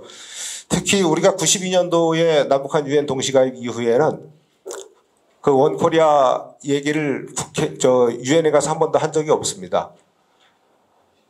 동독은 동서독 간에 72년도에 기본조약을 체결하면서 동독의 국가성을 인정하지만 서독이 국가는 아니라고 하는 이론을 계속 통일될 때까지 끌고 가거든요. 지금 중국 대만 관계를 보세요. 대만 누가 봐도 별개 국가고 한때 우리하고 수교했던 나라인데 지금 대만을 국가로 인정하는 나라는 한 10몇 개밖에 없는데 뭐 저기 태평양에 있는 조그만 섬국가 뭐 이런 데밖에 없습니다. 근데 그럼에도 불구하고 가끔 분리독립 움직임만 있으면 중국이 국제사회 비난을 무릅쓰고 바로 즉각적인 실행 조치를 취합니다. 그렇게 가는 거거든요, 분단국이. 근데 우리는 뭐 별 반응도 없고 특히 지금은 우리 민족공동체 통일방안 수립할 그 당시하고 많이 달라진 게 냉전이 해체되던 그런 시기와 달리 신냉전 질서로 다시 또 가는 상황인데다가 이게 남북한 간의 통일의 원칙 중에 자주가 있는데 당사자 간의 합의만으로 할 수 없는 그런 일들이 너무 많이 생겨버렸어요. 북한 핵개발로 인한 국제제재는 뭐 우리 손을 이미 떠나버린 겁니다. 남북한이 지난 정부 때 뭘 온갖 노래 다 해도 아무것도 못했잖아요. 할 수가 없게 돼 있습니다. 시스템 자체가. 지금은 제 개인적인 생각은 북한의 핵 문제는 현재의 NPT 체제를 유지하고 갈 수 있느냐, 이 NPT 체제가 깨지냐 하는 국제사회 전체의 아주 중대 기로에 서 있는 시점입니다. 그러면 유엔에다가 원코리아 얘기를 계속하면서 니들이 도와주지 않으면 NPT 체제가 깨진다. 이걸 유지하고 가려면 해결 방법은 통일밖에 없는 거죠. 통일에 대한 지지를 이끌어내고 이렇게 가야 되지 않을까 하는 생각이 들고요. 그 다음에 이게 왜 법학을 하는 사람들조차도 헌법에 있는 얘기를 제대로 이해를 못하냐. 지금 여기 송인호 교수님은 한동대에서 열심히 가르치고 계시지만은 헌법학자들 중에 이걸 학교에서 가르치는 사람도 별로 없고요. 특히 법학 자체는 로스쿨 제도 도입되면서 상위 20개 대학의 법과대학이 없어지고 이론적으로는 완전히 법학이라는 학문 자체가 지금 아주 존폐 위로에 서 있는 그런 상황입니다. 그래서 제대로 가르치는 사람도 없고 국립통일교육원이나 통일부에서 내는 통일문제 이해, 백서 이런 데 보면은 특수관계가 뭔지, 남북한 간의 관계가 법적으로 어떻게 되고 우리 헌법의 통일조항이 어떻게 되고 있는지 아무런 설명이 없습니다. 한 서너 페이지 할애해가지고 쓰면 될 건데 국민들한테 그걸 가르쳐주는 데도 없고 그러니 법학한 사람들도 자꾸 국가보안법 폐지하자 하는데 북한이 국가가 아니기 때문에 형법에 있는 이적죄, 여적죄, 간첩죄를 적용 못해서 국가보안법이 있는 거예요. 물론 더 강하게 처벌하는 측면도 있지만은 기본적으로는 그러면 국가보안법 없애려면 형법에서 나오는 외국 다른 거기 개념에다 북한을 갖다 집어넣어야 되는데 북한은 외국이 아니거든요. 그래서 형법상의 간첩죄로 하면 된다라는 말은 잘못된 말입니다. 요즘 이제 그 간첩죄 지금 법무부에서 형법 개정 얘기가 좀 있습니다만은 하여튼 그렇게 좀 문제가 좀 있고요. 그래서 저는 이제 지금 우리 통일 방안도 30년이나 됐는데 이제 못 바꾸고 있는 이유는 이 통일 방안이 아시다시피 완결성 있게 잘 돼 있어서 못 바꾸는 게 아니라 그 한민족 공동체 통일 방안 89년도 발표할 때처럼 삼김씨 일일이 다 동의하고 한 280회 가까운 공청회를 열고 이렇게 해서 여야 합의한 가운데 발표할 수 있는 그런 정치적 상황이 못 되기 때문에 손을 못 대는 거죠. 그러니까 통일 방안은 손을 못 대니까 역대 정부마다 그냥 나름대로의 대북 통일 정책을 따로 발표를 해요. 형식은 똑같습니다. 국회 연설을 통해서 광복절 기념사 경축사 이런 거 통해서 발표를 하죠. 누가 봐도 통일 방안이 바뀌는 내용인데 통일 방안을 바꿨다는 얘기는 안 하고 30년 전 민족공동체 통일 방안 계속 유지하고 가자고 해요. 그 사이에 신내년 질서로 바뀌었죠. 북한 핵 개발했죠. 거기에 따른 대북 제재 가죠. 상황 다 바뀌었습니다. 통일 방안을 바꿔야 되는데 바꿀 방법이 지금 정치적 지형으로 봐서는 여야가 합의를 하거나 이걸 그렇다고 또 국민투표 붙여서 할 수도 없고 물론 통일에 관한 주요 정책은 국민투표에 붙일 수 있습니다만은 그거 하나 하자고 국민투표 한다는 것도 너무 또 소모적이죠. 그 다음에 민족공동체 통일 방안 내용을 보면은 단계적 점진적으로 해서 화해협력 단계에서 남북연합으로 가게 돼 있는데 이게 불가능한 얘기입니다, 사실은. 기능주의적 입장이긴 한데 요즘 거꾸로 가야 된다고 갈 수 있는 상황이 있죠. 정치적 합의가 먼저 선행돼야 되는 그런 경우도 있고 남북연합은 사회주의 체제와 자유민주주의 체제가 공존하는 체제인데 그런 남북연합이 헌법에 위반되느냐 아니냐의 문제도 있지만은 거기서 만든 평의회에서 무슨 통일헌법을 만들겠습니까? 그것도 불가능한 얘기죠. 그래서 이런 것들도 좀 바뀌어야 될 것 같고 좀 지역적이긴 합니다만 앞으로 교류협력이 재개되면 우리 남북교류협력에 관련된 법률들 다 바뀌어야 됩니다. 저쪽에서 남북합의서 형식도 바꾸자고 요구할 거고 당장 출입 체류하는 절차도 바뀌거든요. 그러니까 동독이 소득 사람들 오려면은 여권 가지고 비자 받고 오라고 하듯이 북한 또 그렇게 갈 겁니다. 되더라도. 그래서 이런 것들은 저희 법률 실무를 하는 사람들이나 관계부처에서 준비를 하면 될 일들이고요. 그래서 이 정도로 발표는 마치도록 하겠습니다.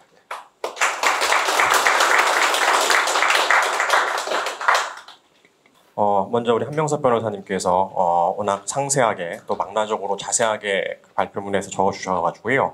그 내용에 대해서는 제가 거의 전적으로 동의하고 그래서 토론이라기보다는 이제 부분적으로 이 두국가론에 대한 어떤 법적인 측면 또는 정책적인 측면에서의 문제점과 그다음에 중간에 잠깐 말씀해주신 이 통일 방안에 대한 제 견해를 말씀드리는 것으로 토론을 가름하고자 합니다. 기본적으로 이제 두국가론을 볼 때 헌법 3조 4조 얘기를 하지 않을 수가 없습니다. 근데 여기서 우리가 헌법 3조 4조의 어떤 쟁점에 대해서는 그동안 수십 년 동안 이것이 이제 어떤 대립되거나 충돌된다라는 문제의식을 가지고 보통 헌법 교과서에 3, 4조의 관계가 충돌되는데 뭐 나중에 충돌되지 않는다 뭐 이런 여러 가지 해석론이 나오는데요. 여기에 대해서 제가 생각할 때는 헌법 3조와 4조를 합쳐서 해석을 하면 헌법 4조는 자유민주적 기본질서라는 통일의 가치적 지향점과 평화라는 방법적 한계를 규정하고 있는 조항이라고 우리가 해석을 해야지 정확하다고 봅니다. 즉 자유민주적 기본질서라는 것이 통일의 가치적 지향점 내지는 가치적 한계가 되는 것이죠. 자, 그리고 헌법 3조를 단순히 이것을 우리가 영토 공권적으로 북한 땅도 우리 땅이다라고 헌법 제정을 할 때 우리가 헌법적으로 설명할 때 헌법 제정 권력자였던 그 당시 국민들이 결정한 것이다라고 보는 것보다는 오히려 그 당시 분명히 분단의 현실을 즉 헌법 현실을 인식하면서도 여러 논의를 통해서 헌법 3조 영토 조항이 들어갔거든요. 그 얘기는 다르게 해석하면 이 국가의 국민에 대한 책임이라는 측면에서 적어도 북한이 변화될 때까지, 그러니까 통일될 때까지 북한 주민을 대한민국 국민으로 취급을 하겠다라는 당시 대한민국 국민들의 어떤 또 선언이다라고 이해하면 그 느낌이 그 땅이 우리 땅이다 보다는 북한 주민들에 대해서도 우리가 책임을 지겠다. 결국 이 조항에서부터 우리가 북한 이탈 주민의 국적을 용이하게 대한민국 국민으로 판단을 하고 보호를 하겠다는 그 정책이 지금까지 이어져 오는 거기 때문에요. 결국 후세 세대들한테는 어떤 면에서는 부담일 수 있지만 헌법 제정 권력자였던 우리의 선배 세대들이 그렇게 결정을 했다라고 이해할 수 있다고 생각이 됩니다. 자, 이렇게 보면은 결국 두 국가로는 우리 헌법상 대한민국 국민들 포괄적으로 에게 부여되고 있는 북한 지역의 민주개혁과 자유민주적 기본질서와 입각한 평화통일이라는 헌법적 사명에 반하는 주장이기 때문에 우리가 헌법적으로 수용할 수가 없고요. 결국 통일은 한반도에 살아가는 모든 사람들이 인간으로서의 존엄성이 존중받으며 살아갈 수 있는 나라의 건설이고, 그리고 이러한 이 수단이 이 통일이다. 적어도 헌법적 해석은 그렇게 정리가 됩니다. 자, 그렇기 때문에 우리가 두 국가론을 이렇게 받아들이게 되면 어떤 문제가 발생하냐면 필연적으로 헌법상 영토 조항의 폐기 또는 축소를 전제로 할 수밖에 없고요. 또 통일 조항의 폐기론으로 이어질 가능성이 높습니다. 즉 영구 분단론으로 맥락을 같이 하게 됩니다. 또 말씀드린 것처럼 북한 이탈 주민의 보호에 법리적인 지장이 초래되고, 또 북한의 급변 사태 등 북한 이슈에 있어서 우리가 관여할 수 있는 중요한 헌법적 근거를 지금 이 시점에서 포기하는 그 결과를 초래한다고 봅니다. 우리가 젊은 세대들이나 이 통일에 대한 얘기를 할 때도 접근하는 방식, 즉 질문에 따라서 그 답은 달라지는 것 같습니다. 그러니까 급변 사태나 이런 상황 속에서 북한 지역에 대한 우리 영향력을 축소시켜야 되느냐, 이렇게 물어봤을 때 긍정적으로 대답하는 젊은 세대는 없습니다. 근데 이것을 그냥 통일해야 되느냐 이렇게 물어보면 유보하죠. 그러니까 그 의미를 우리가 얼마큼 구체적으로 설명을 하는가에 따라서 답은 달라질 수 있다고 생각합니다. 그리고 이제 정책적으로 봤을 때는 오히려 북한이 남북관계가 국가관계가 아니라 언젠가 통일을 할 상대방이라는 특수관계론이 그동안 남북주민, 특히 남한 주민의 관점에서 북한에 대한 포용성을 높여주고 긴장을 완화하며 이 평화에 기여하는 긍정적 기능을 해왔다고 볼 수가 있다고 생각을 합니다. 만약에 그렇지 않다면 오히려 적대적 국가관계만 남는 거죠.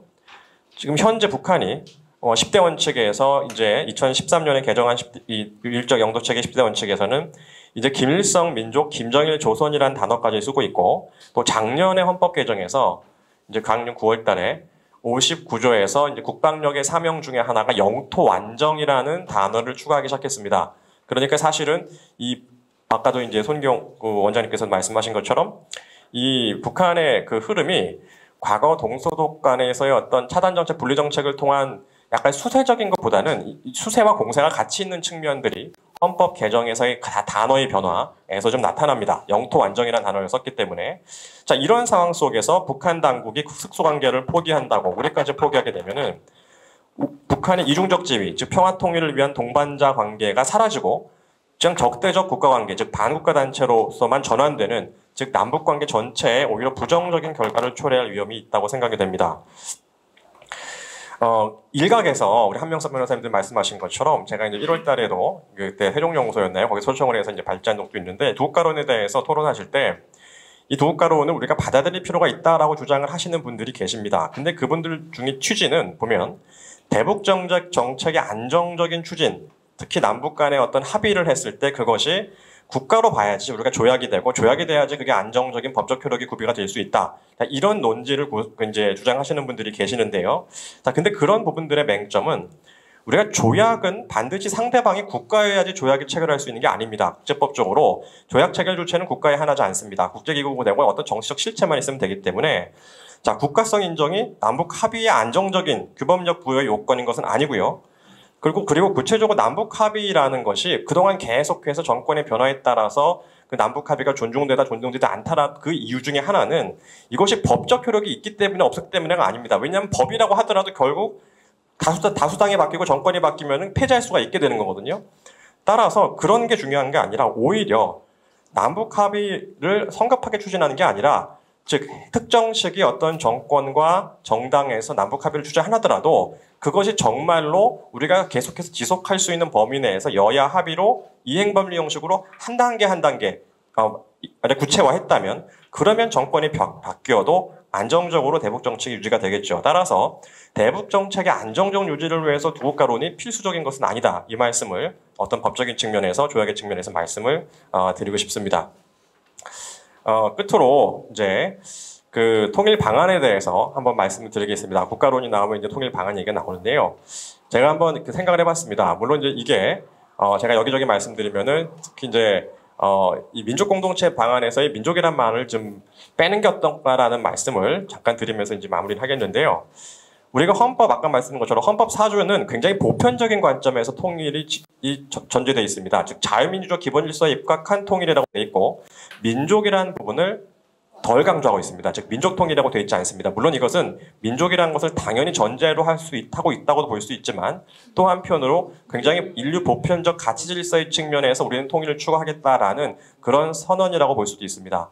과거 동서독 분단 과정에서도 뭐 헌법 애국주의라고 그래서 이게 동서독의 통일의 가치를 어떤 민족적인 측면에서 두었을 때 국제사회가 어떻게 바라볼까에 대한 고민들이 있었거든요. 자, 그런 측면에서 저는 기존의 민족공동체 통일 방안은 우리 헌법 정신, 민족 플러스 보편적 가치 질서가 다 포함돼야 된다라는 그러한 우리 헌법의 통일 정신을 온전히 담아내고 있지 못한 측면이 있기 때문에 한반도 가치 공동체 통일 방안이라는 단어를 좀 제시를 하고 싶습니다.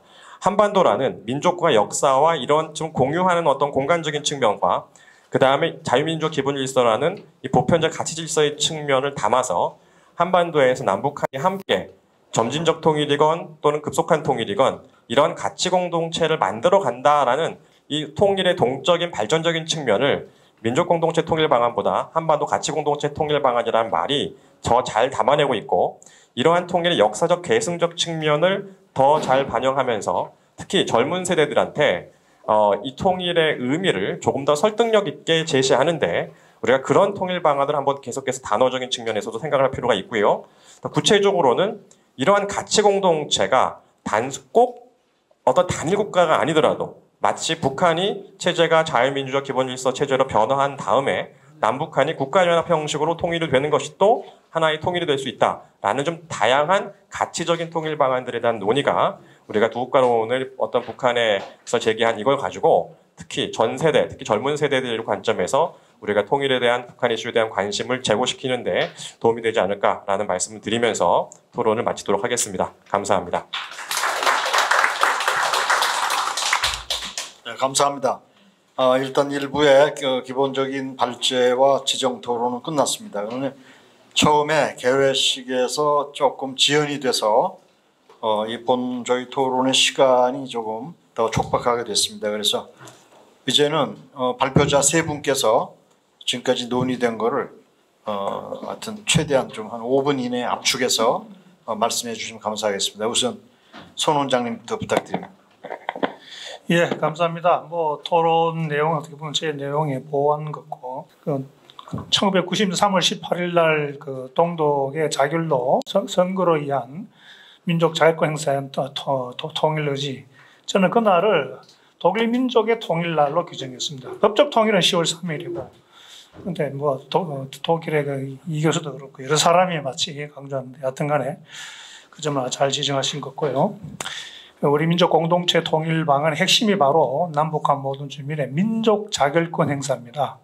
그래서 독일 통일 과정 가운데 40년 동독 역사상 처음이자 마지막으로의 자유비밀선거에서 동독 주민이 서독과의 조속한 통일에 투표한 그날이 독일 민족의 통일날이었다는 거. 한반도 통일 과정 가운데도 북한 주민에 대한 유엔 감시 하에만 더 좋고요. 자유로운 총선거에, 자유로운 선거에 한 민족 자결권의 표출은 분명히 있어야 됩니다. 아시다시피 미국도 마찬가지겠죠. 그렇게 알고 있습니다만은 중국과 러시아의 한반도에 북한 유사 사태가 발생했을 경우에 대동강을 이북으로 나눈다, 청천강을 이주로 나눈다, 여러 가지 개입이 시나리오 많지 않습니까? 북한 주민이 민족 선거를 통해서 민족 자결권 표출하면 어느 국가가 개입할 근거가 있기 명분이 없었습니다. 그럼 대외적인 측면의 효과가 하나 있고, 두 번째는 여러분 독일 통일 가운데 동독 주민들 많은 고통을 겪다 불만을 많이 표현하지만 거리로 뛰쳐나가가지고 통일 이전으로 돌아가자는 외침 들어본 적 있습니까? 할 수 없습니다. 왜냐? 자기들 선거했고 자기들 투표기 압도적 다수결로 자기들 통일에 찬성했기 때문에 그런 말을 할 수가 없는 겁니다. 북한 주민들에게 그러한 선거의 기회를 주는 것은 통일 이후에 그들이 견뎌야 할 통일에 대한 비용, 어려움을 스스로 인내해야 되는 그런 점도 사전작업이 될 수 있다고 생각합니다. 반동일 세력이 저는요, 저희 개념은 분단부역자라는 개념을 제가 사용합니다. 진작부터. 분단부역자. 대한민국 국민으로서 헌법을 존중해서 통일을 지향하는 사람 통일 지향자, 그건 당연한 거고요.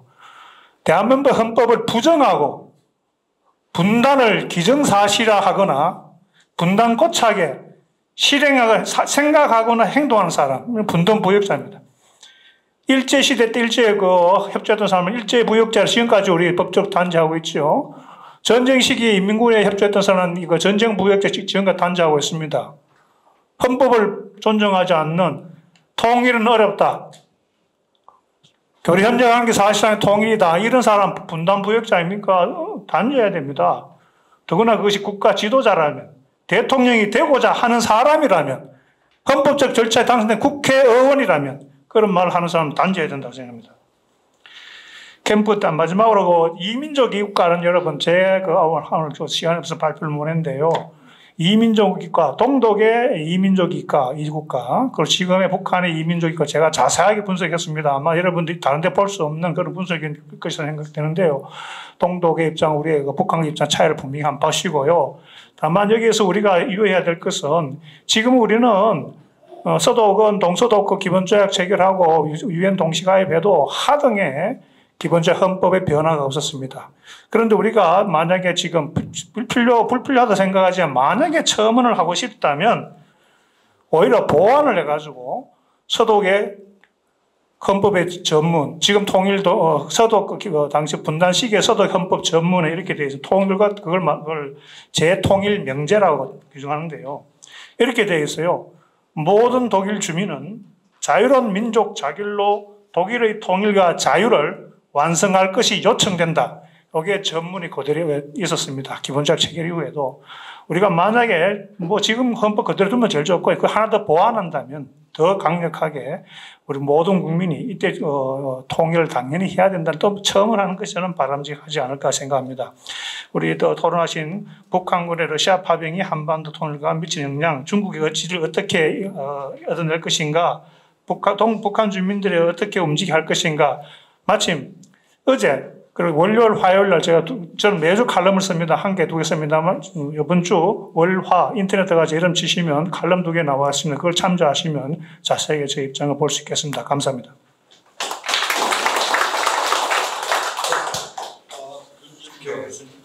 네, 김 교수님 토론 감사합니다. 대한민국이 이제는 중견국 수준이 됐다라고 하는 건 우리가 인정을 하는 부분이고요. 그래서 저는 대한민국의 중견국 외교는 신뢰할 수 있고 책임질 수 있는 그런 컨셉으로 더 가야 되지 않는가 이렇게 봅니다. 이러한 맥락에서 봤을 적에는 기존에 우리가 남북한과 한반도 또는 한반도와 주변 4강 이런 정도의 외연에서 우리가 좀 탈피해야 된다고 생각을 해요. 우리의 전략적 선택도 더 많이 늘어날 수 있는 옵션들이 바로 한반도를 넘어서 동아시아, 최소한 동아시아 지역까지는 넓혀야 된다고 생각을 합니다. 이 동아시아로 넓혔을 적에 바로 이제 아세안이 보이는 것이죠. 동남아 지역이 보이는 것이고요. 자, 이렇다면은 아까 제가 말씀드렸던 남북한 관계에서의 그런 문제를 왜 이들 지역에 있는 나라들까지 포함을 해가지고서 외교적으로 좀 우리가 노력을 해야 되는가. 일단 동남아 나라들 10개 나라가요. 북한과 다 수교를 하고 있는 나라입니다. 우리가 그걸 놓치면 안 됩니다. 우리도 물론 뭐 동남아랑 다 수교를 하고 있고요.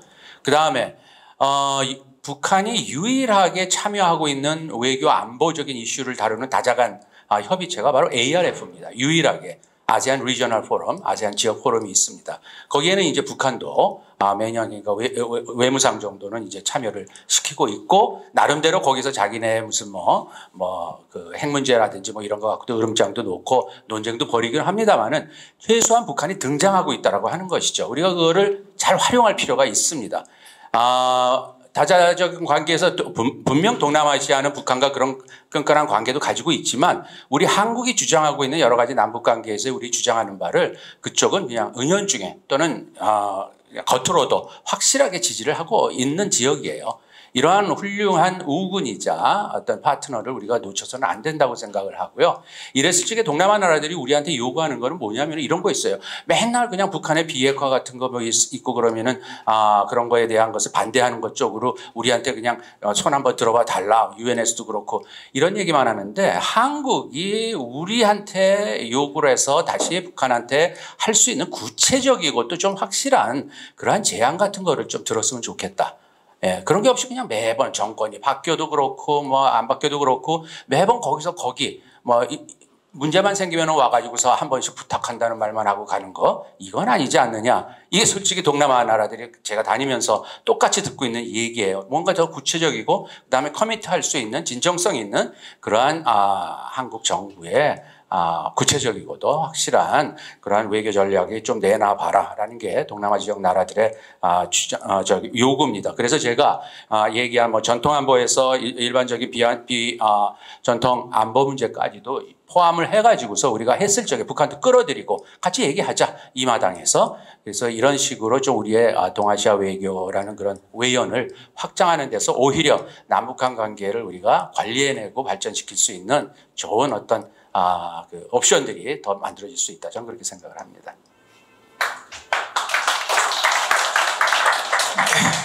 감사합니다. 그러면 한명섭 교수님. 예. 북한의 두 개 국가론이 남북한을 정상적인 두 개 국가로 가자라고 얘기하면 얼마나 좋겠습니까? 그러니까 북한이 국제사회의 정상적인 일원이 되고, 북한 주민들의 인권이 증진되고, 남북한의 자유로운 왕래가 가능하고, 평화체제가 구축되는 단계에서의 그런 정상적인 두 국가 관계면 좋은데, 거꾸로 교전 중에 있는 적대적인 두 국가 관계로 가면서 관계는 계속 악화될 것 같습니다. 그래서 북한의 두 개 국가론이 뭘 의미하는지 다시 한번 생각할 필요가 있을 것 같고요. 또 하나는 우리 대북 통일 정책에서 제발 좀 플랜 B 같이 조용히 해야 될 일과 또 국민들의 그 호응과 동의를 유도해가면서 홍보를 해가면서 해야 될 일을 좀 구별해서 했으면 좋겠습니다.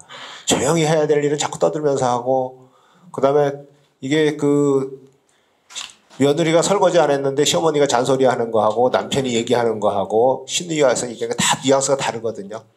북한 인권 문제도 누가 얘기하는 데 따라 다르고 해서 결국 국제사회와 공조해서 해야 될 일, 우리가 해야 될 일, 조용히 해야 될 일, 좀 이렇게 일을 좀 구분해서 하는 그런 정부가 됐으면 좋겠습니다. 고맙습니다.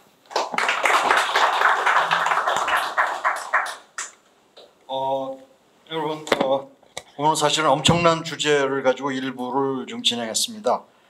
사실 뭐 지금 이 시간 가지고 다룰 수가 없는 주제를 압축적으로 뭐 15분 정도 발제에 뭐 10분의 토론을 들어야 될 정도로 촉박한 시간인데, 또 제가 이제 사회자로서 좀 드리고 싶은 말씀은, 첫째, 지금 대한민국은 한반도에 국가가 생긴 이래 지금 대한민국처럼 이렇게 부국강병인 적이 없습니다.